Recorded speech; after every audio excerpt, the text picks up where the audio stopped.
What if the idea of eternal damnation is actually something that has been a misunderstanding by the Abrahamic faith? What if this idea that we are separate and disconnected from the source is actually not true?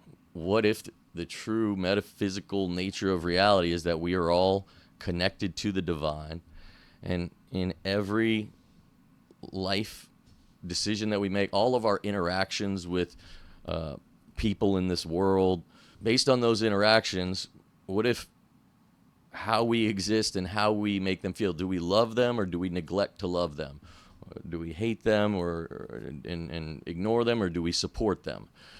What if that is as simple as it gets? Or what if that simple way of seeing life is actually true?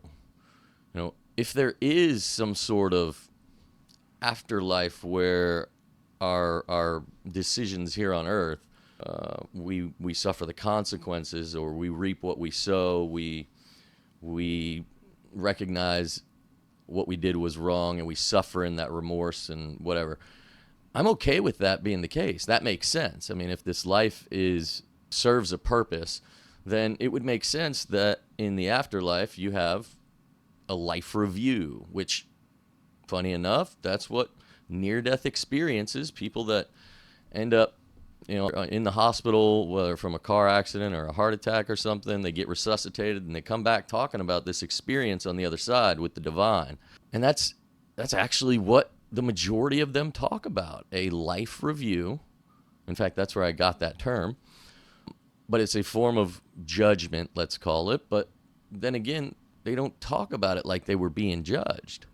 They talk about it like they were judging themselves, but not even judging, just having to re-experience it, but with more depth, and from the perspective of all the other people that they either hurt or helped, and either loved or neglected to love.